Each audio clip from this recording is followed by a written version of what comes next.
أعمالنا من يهده الله فلا مضل له ومن يضلل فلا هادي له أشهد أن لا إله إلا الله وحده لا شريك له وأشهد أن محمدا عبده ورسوله لا نبي ولا رسول بعده أوصيكم بالنفس وإياكم بتقوى الله فقد فاز المؤمنون المتقون يا أيها الذين آمنوا اتقوا الله حق تقاته ولا تموتن إلا وأنتم مسلمون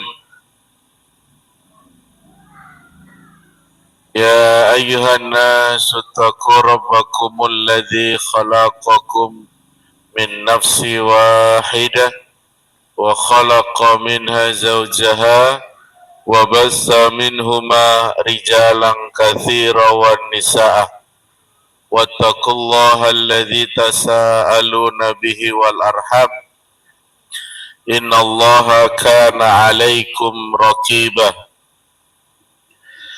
أما بعد فإن أصدق الحديث كتاب الله وخير هدي هدي محمد صلى الله عليه وسلم وأوثق الأمور كلمة التقوى وإياكم ومحدثات الأمور فإن كل محدثة بدعة وكل بدعة ضلالة وكل ضلالة في النار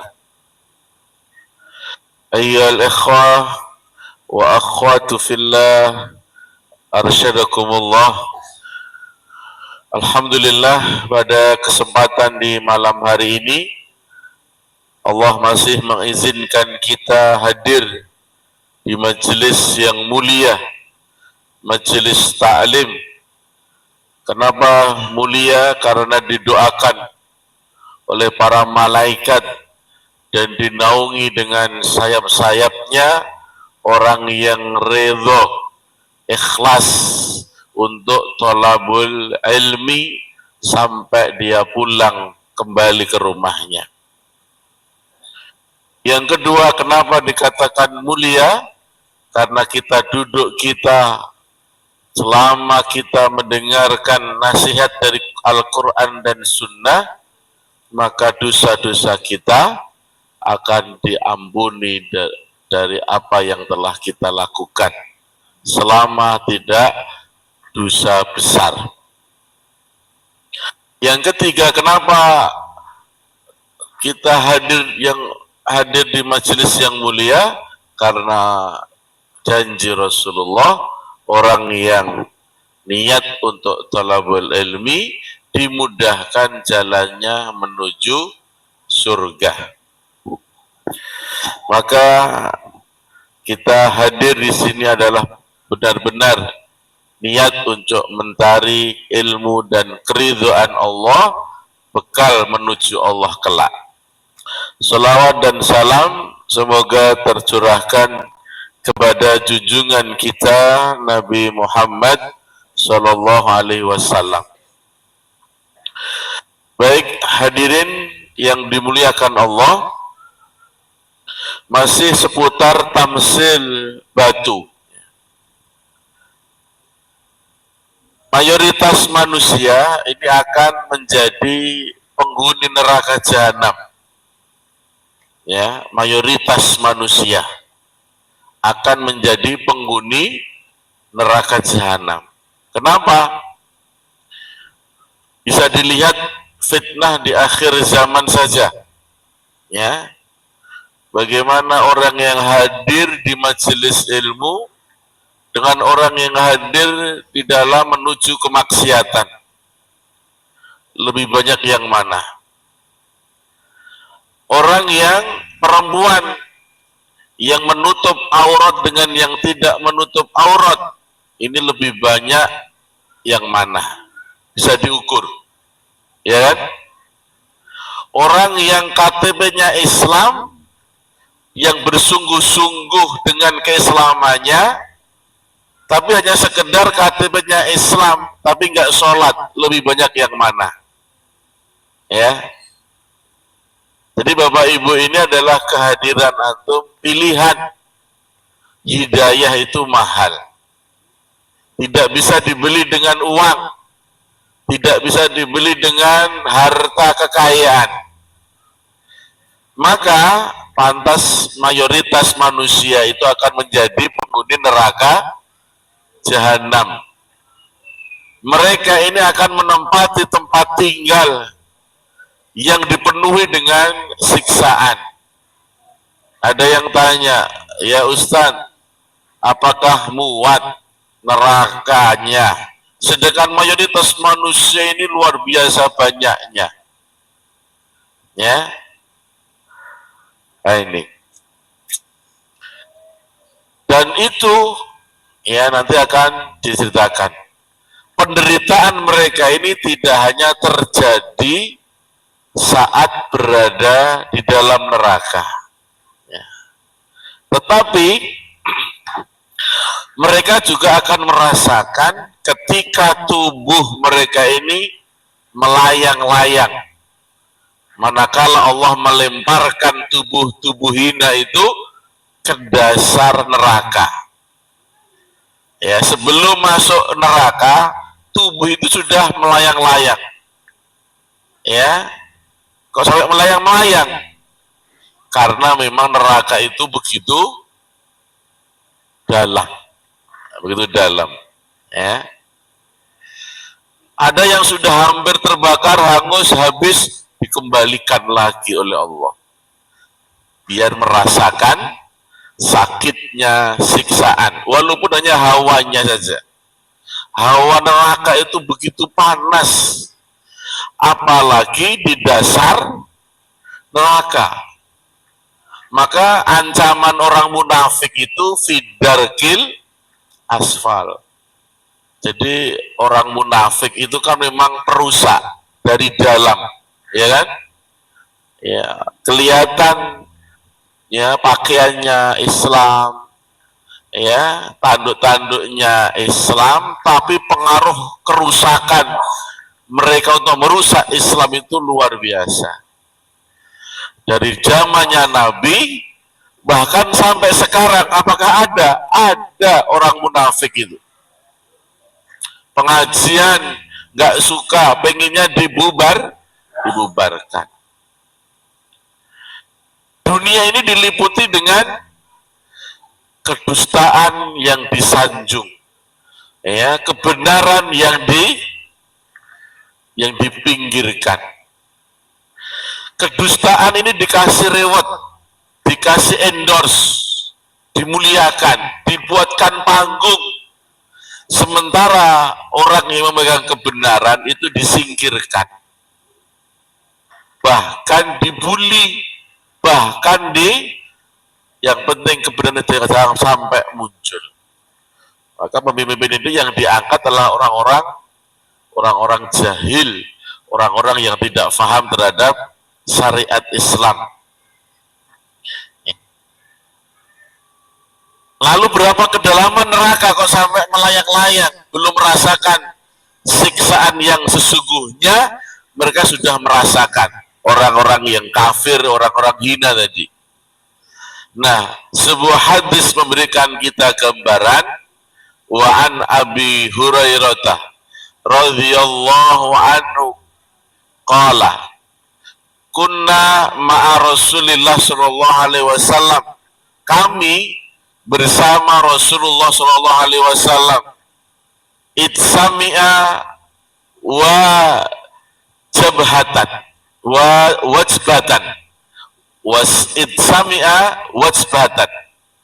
Kami bersama Rasulullah, ya, tiba-tiba terdengar wajbatan. Ya, wajbatan itu apa? Suara batu jatuh. Ya, gini kan tamsil tentang batu, ya. Wajbatan, suara batu jatuh. Ya. Nah, beliau pun bersabda, ya, beliau pun Rasulullah bersabda, hal tadruna ma hadza? Ya, apakah kalian tahu? Apakah yang baru kalian dengar tadi? Para sahabat yang di sampingnya pun kulna, kami berkata, wallahu wa rasuluhu a'lam. Allah dan Rasulnya yang lebih tahu ya Rasulullah. Apa yang barusan ya terjatuh tadi? Qala, Rasulullah menjawab, hada hajar rumiya bihi finnar. Itu tadi yang baru kalian dengar tadi adalah hada hajar, adalah batu ya rumiya bihi finnar, yang telah dilempar ke neraka. Mundu sab'ina kharifan, dilempar itu sejak 70 tahun yang lalu, baru kalian dengar. 70 tahun dilempar, baru kalian dengar.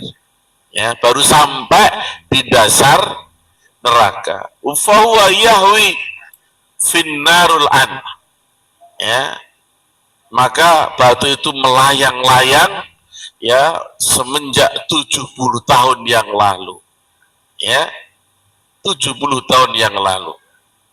Ila hadzal an hatta intaha ila akriha fasami'tum wajbataha, rawahu Muslim. Kalian pun mendengar suara jatuhnya wajbatan tadi, rawahu Muslim. Jadi hadis ini ayyul ikhwah menunjukkan kedalaman neraka jahanam. Ya, ini begitu dahsyatnya siksaan yang menimbulkan rasa takut. Ya, maka kita ini kalau tersentuh hati kita mendengar hadis Nabi itu, oh ya Allah, saya tidak akan berbuat dosa. Saya tidak akan mendekati namanya maksiat. Saya tidak akan mendekati coba-coba yaitu riba.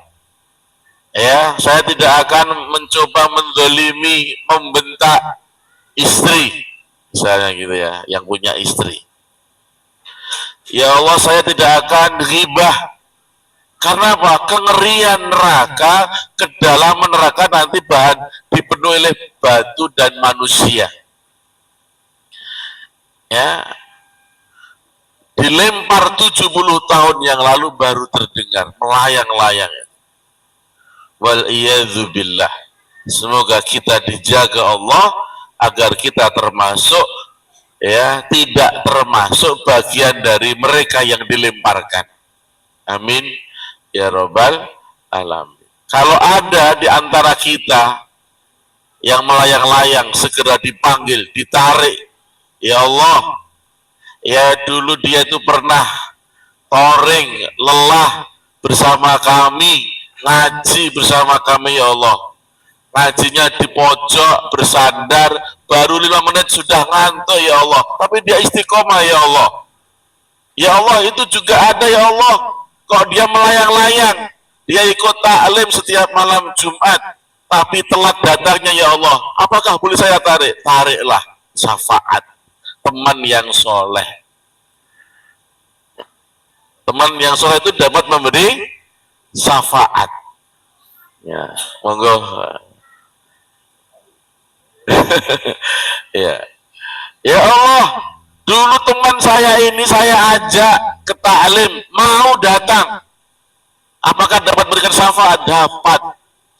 Ya, itulah pentingnya bi'ah hasanah.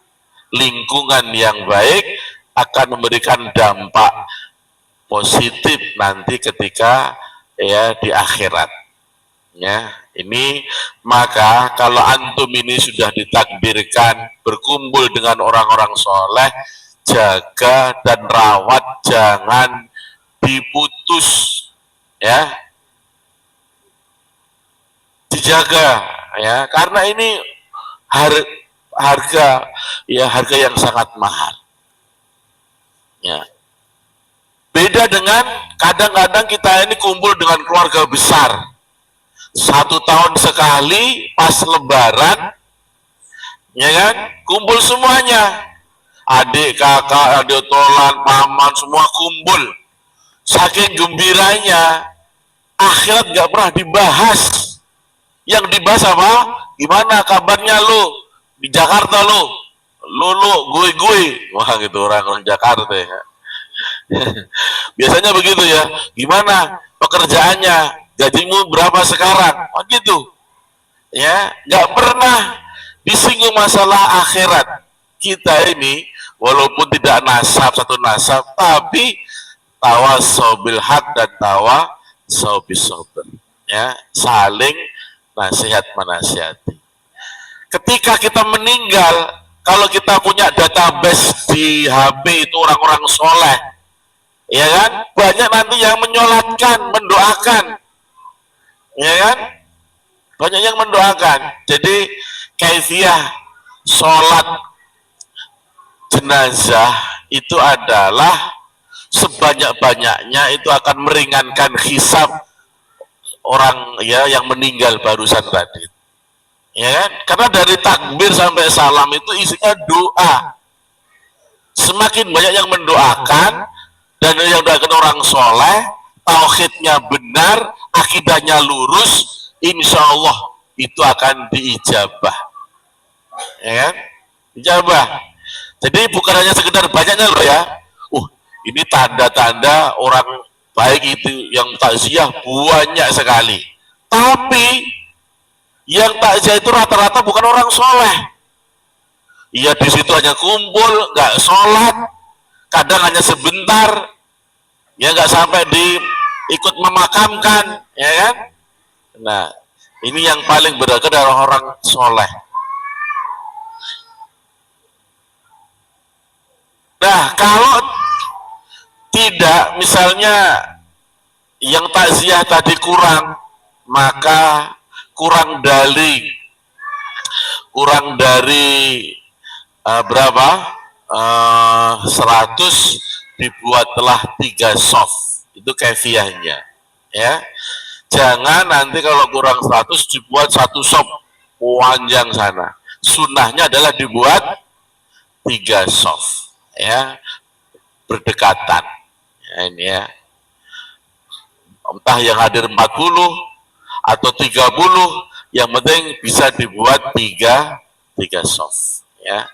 Ini orang yang bertakziah dari memandikan, mengkafani, menguburkan, itu hadiahnya adalah ganjarannya seperti gunung emas sebesar gunung Uhud. Masya Allah ya, luar biasa itu.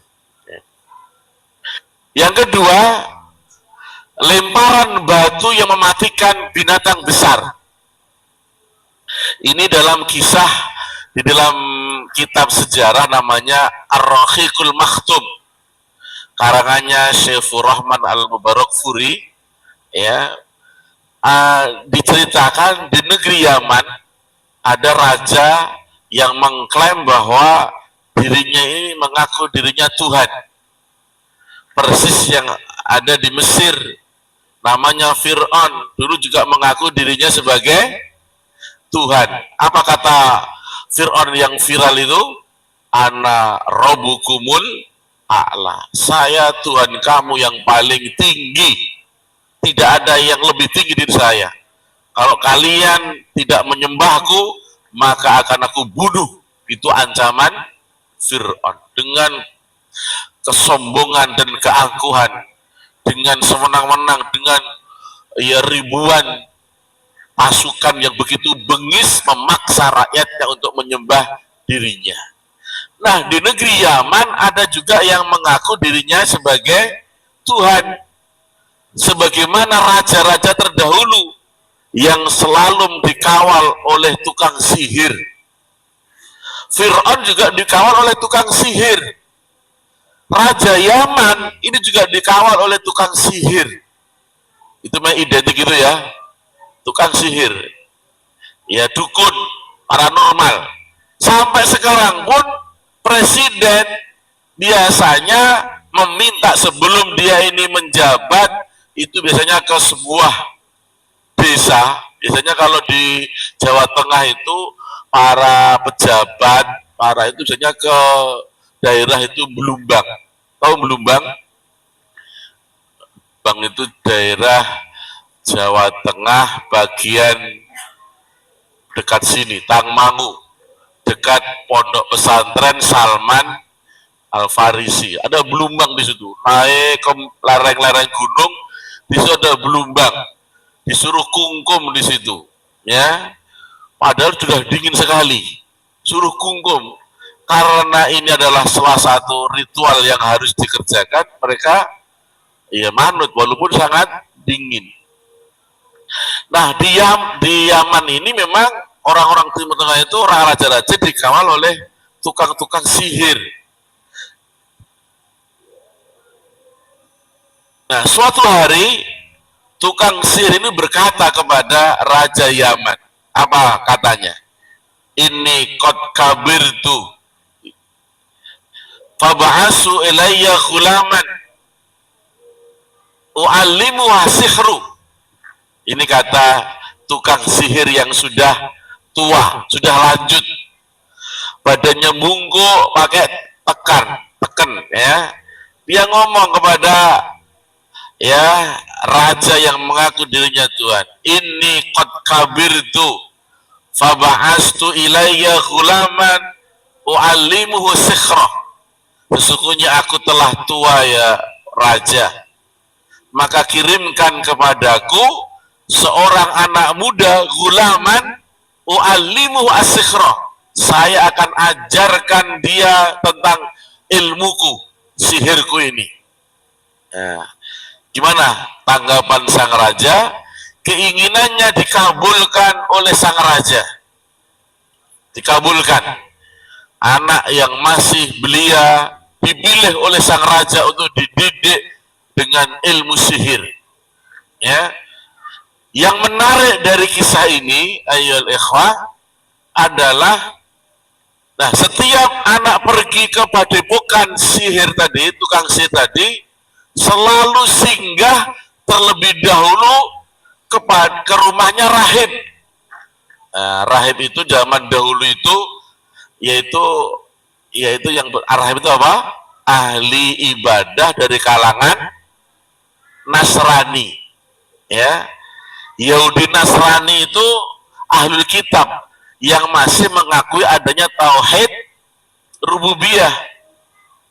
Ya, tauhidnya masih rububiyah, bahwa mengaku dirinya diciptakan oleh Allah, tapi nggak mengaku tauhid uluhiyah, apalagi tauhid asma wa sifat, hanya sebatas tauhid rububiyah saja. Ya, nah ini akhirnya mampir ke rahib itu, setiap melewati ke padepokannya tukang sihir tadi, untuk mampir untuk belajar tauhid. Yang dipelajari adalah tauhid rububiyah. Nah, pada suatu hari ketika si anak ini pergi mendapati binatang yang sangat besar, yang sangat luar biasa, pokoknya menyeramkan, yang membuat penduduk di sekitarnya tidak bisa keluar rumah karena ketakutan. Ada binatang yang sangat besar dan buas. Akhirnya apa? Anak itu pun berkata, al-yawma a'lamu as-sihr afdalu amrahibu afdal.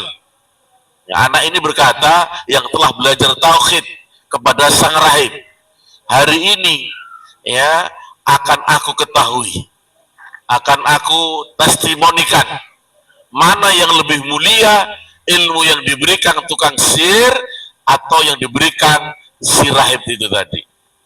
Mau dibuktikan, ya, maka ia segera mengambil batu, ya ini tamsil batu ya, mengambil batu lalu berkata, Allahumma inkana amru rahib ahabbu ilaika min amri sahir faktul hadhi dhabah hatta yamdhin nas. Ya Allah, bila ilmu dari rahib lebih engkau sukai dari ilmu sihir ini, maka matikanlah binatang itu sehingga manusia bisa keluar rumah. Ya, akhirnya apa? Si anak melemparkan batu yang sudah digenggamannya tadi ke binatang besar itu. Apa yang terjadi? Ayo ikhwah, apakah binatang itu mati? Mati seketika. Binatang besar sekali lemparan mati.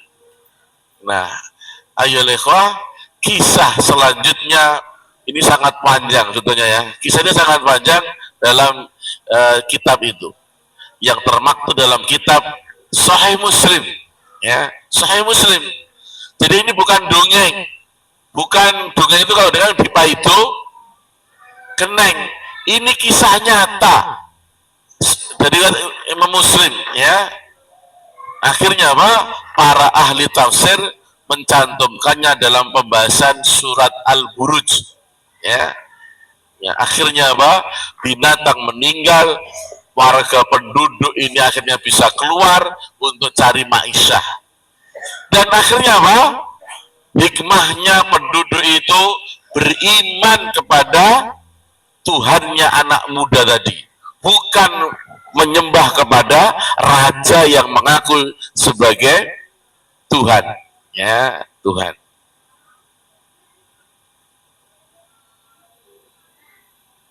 Ya. Baik, selanjutnya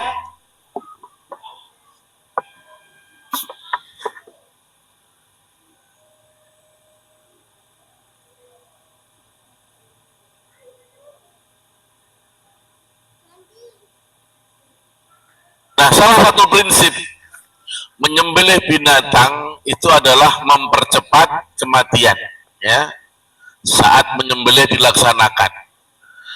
Yang demikian itu ya, kenapa kalau cepat bisa mematikan? Bila pisau yang digunakan adalah tajam, ya, jadi tajam, harus diasah, diungkal dulu. Jangan pisau atau yang untuk nyembelih itu nggak tajam, itu akan menyiksa dan kita berdosa, ya, karena akan menyiksa binatang itu. Nah, oleh karena itu memastikan tajamnya alat penyembelihan ini adalah sesuatu yang lazim. Nah, ketika sekarang alat untuk menajamkan pisau menggunakan mesin, tetapi kita tidak akan lupa bahwa dulu, ya, kita menggunakan batu sebagai alatnya, ya. Penggunaan batu itu bisa dilakukan oleh, ya, ini juga dilakukan oleh Rasulullah, karena memang belum ada grindo, belum ada alat mesin. Dulu Rasulullah pun juga menggunakan batu untuk menajamkan pisau untuk penyembelihan, ya.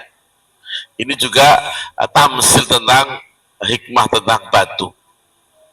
Kemudian juga kisah tentang batu itu bisa memancarkan air, padahal itu keras, ya, karena apa? Kisahnya begini: setelah Allah menaklukkan tukang sihir, ya, kemudian menenggelamkan Fir'aun melalui tongkat Nabi Musa itu, ya, Nabi Musa, ya, untuk sekian kalinya Allah perlihatkan keagungan mukjizat itu.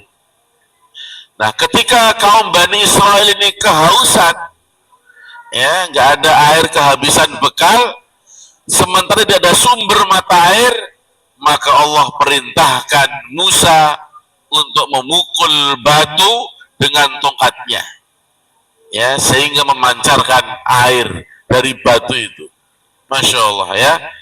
Nah, peristiwa ini Allah firmankan di dalam surat Al-Baqarah ayat 60. Wa idistasqa Musa liqaumihi faqulna dzirb bi'asakal hajar fajarat minhu isnata asyratan 'ainan qad 'alima kullu unasin mashrabahum kulu washrabu min rizqillah wala ta'sau fil ardi mufsidin. Dan ingatlah ketika Musa memohon air untuk kaumnya, Ya, fakulna, lalu kami berfirman, idrib bi'asakal hajar, pukullah batu itu dengan tongkatmu wahai Musa. Fang fajarat minus nata asyra ainan, maka memancarlah daripadanya 12 mata air. Ya, ini asyrata ainan, 12 mata air memancar dari batu itu setelah tongkatnya Musa dipukulkan ke batu itu. Ya, qad alima kullu unasin mashrabahum, sungguh tiap-tiap suku telah mengetahui tempat minumnya masing-masing. 12 suku ini masing-masing meminum dari mata air yang keluar dari batu itu. Ya, kulu washrabu, mereka meminumnya min rizkillah, dan karena itulah dari rezeki Allah. Ya, wala ta'sau fil ardi mufsidin, dan janganlah kamu berkeliaran di muka bumi dengan berbuat kerusakan. Ya, berbuat kerusakan. Jadi faedah dari ayat ini, ayat ikhwah, Bani Israel ini meminta disediakan air buat mereka, ya, kepada Nabi Musa. Yang kedua, Musa ini memohon kepada Allah, ya, agar diturunkan air dari langit. Tapi waktu itu karena Musa diberikan mukjizat berupa tongkat, tongkat itu akhirnya disuruh memukulkan, idrib bi ahsaqal hajar, wahai Musa, pukulkan tongkatmu ke batu. Akhirnya memancar 12 mata air. Allah pancarkan air lewat mukjizat Musa dengan tongkatnya. Memancarlah 12 mata air sesuai jumlah suku dari Bani Israel. Awalnya 12 suku itu hampir bertengkar berebut sumber mata air. Karena mukjizat tongkatnya Musa, 12 suku itu akhirnya apa? Menjadi rukun, menjadi saling berukhuwah. Ya, Allah berpesan jangan sampai nikmat, ya, dikabulkan permintaan mereka ini dibalas dengan kemaksiatan. Ini pesan dari Allah. Kalau engkau diberikan nikmat, jangan kau gunakan dengan berbuat maksiat. Ya, dengan kemaksiatan berupa berbuat, yaitu kerusakan di muka bumi ini, ya kan? Orang serakah, ya, akhirnya apa? Merusak alam, ya, menggali tanah sampai kedalaman, rusaklah tanah itu. Akhirnya Allah memberikan azab berupa bermacam-macam, ada banjir, tanah longsor dan sebagainya. Kenapa? Karena mereka berbuat kerusakan di muka bumi. Ya, hasil laut, pasir laut, batu bara, ya kan, luar biasa. Ya, karena apa? Manusia ini tidak ada, kalau sudah dikasih satu lembah emas, dia akan mencari satu lembah lagi emas lagi, terus begitu sampai dia nanti akan puas. Baru puas itu apa? Sudah dibikinkan lubang, ya, disumpel dengan tanah dan kapas. Terakhir, istinja dengan batu. Ini masalah fikih, ya, masalah fikih. Bersuci setelah buang air itu hukumnya wajib, ya. Bersuci setelah buang air itu hukumnya wajib.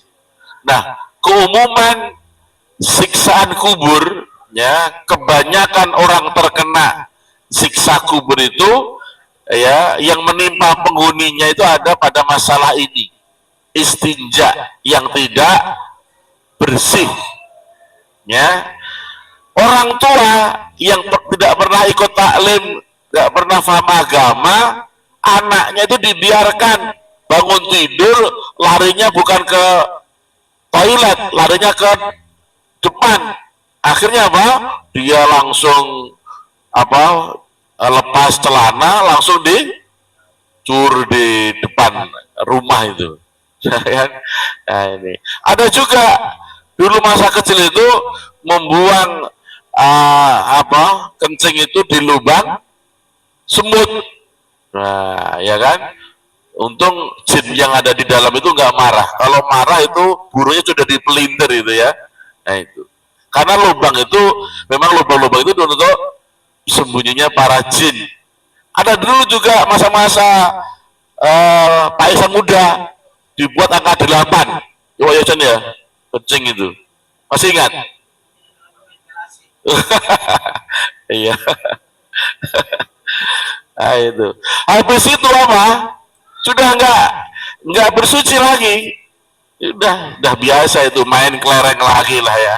Karena orang tuanya nggak memberikan pelajaran, ya kan?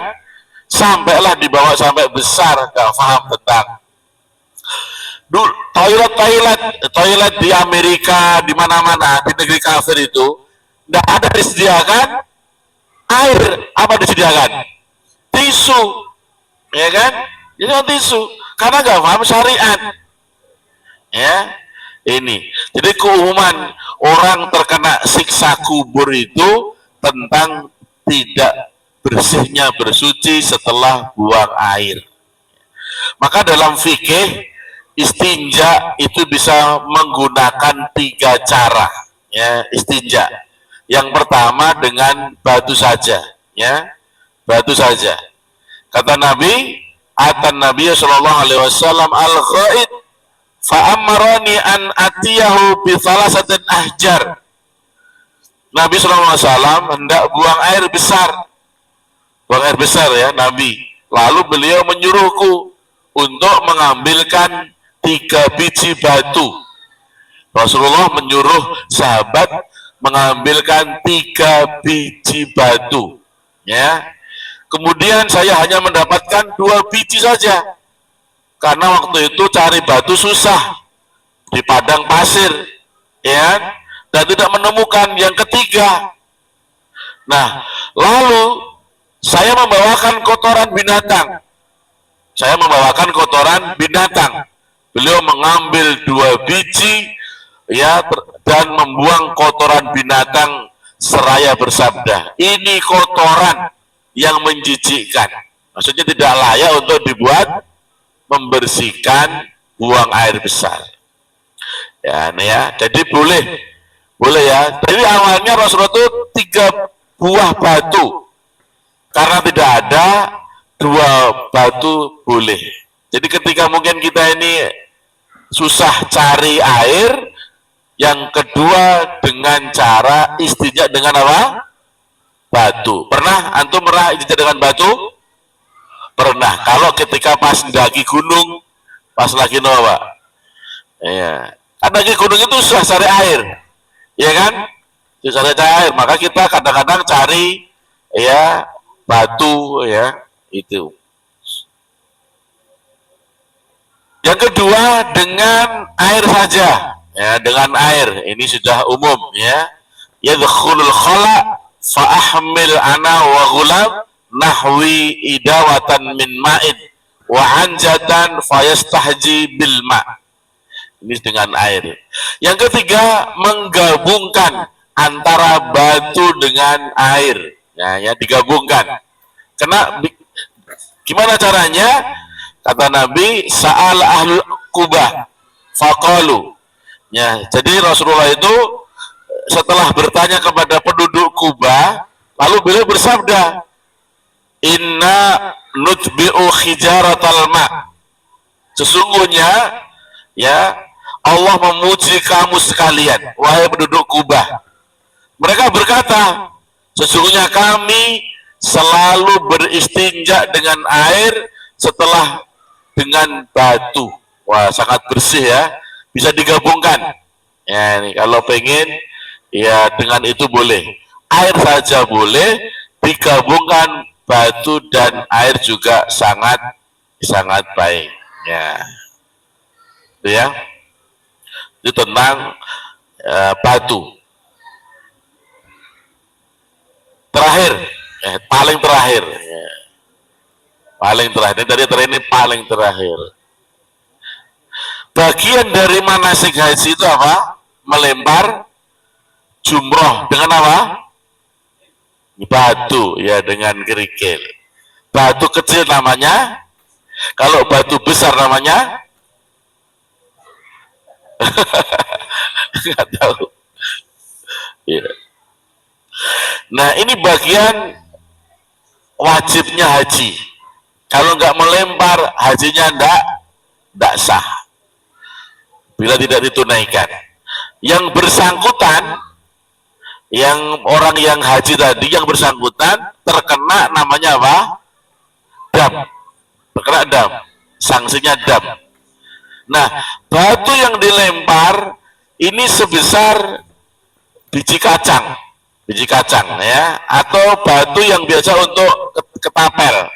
Tahu ketapel ya? Nah, itu.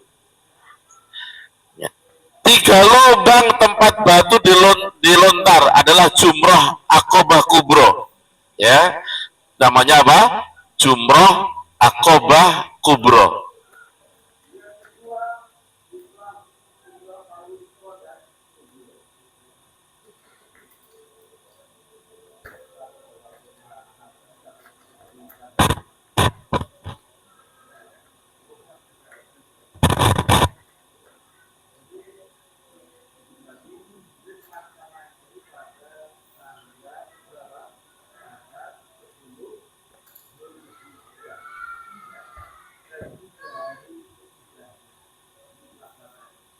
Kira-kira pengen nggak naik haji?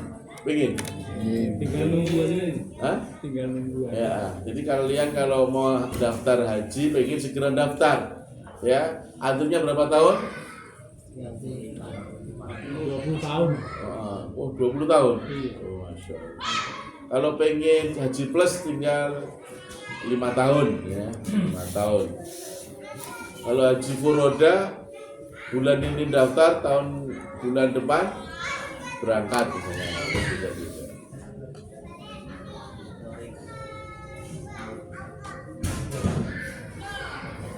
Nah, itu dah, karena sudah habis baterainya, saya akhiri sampai di sini. Mudah-mudahan bermanfaat.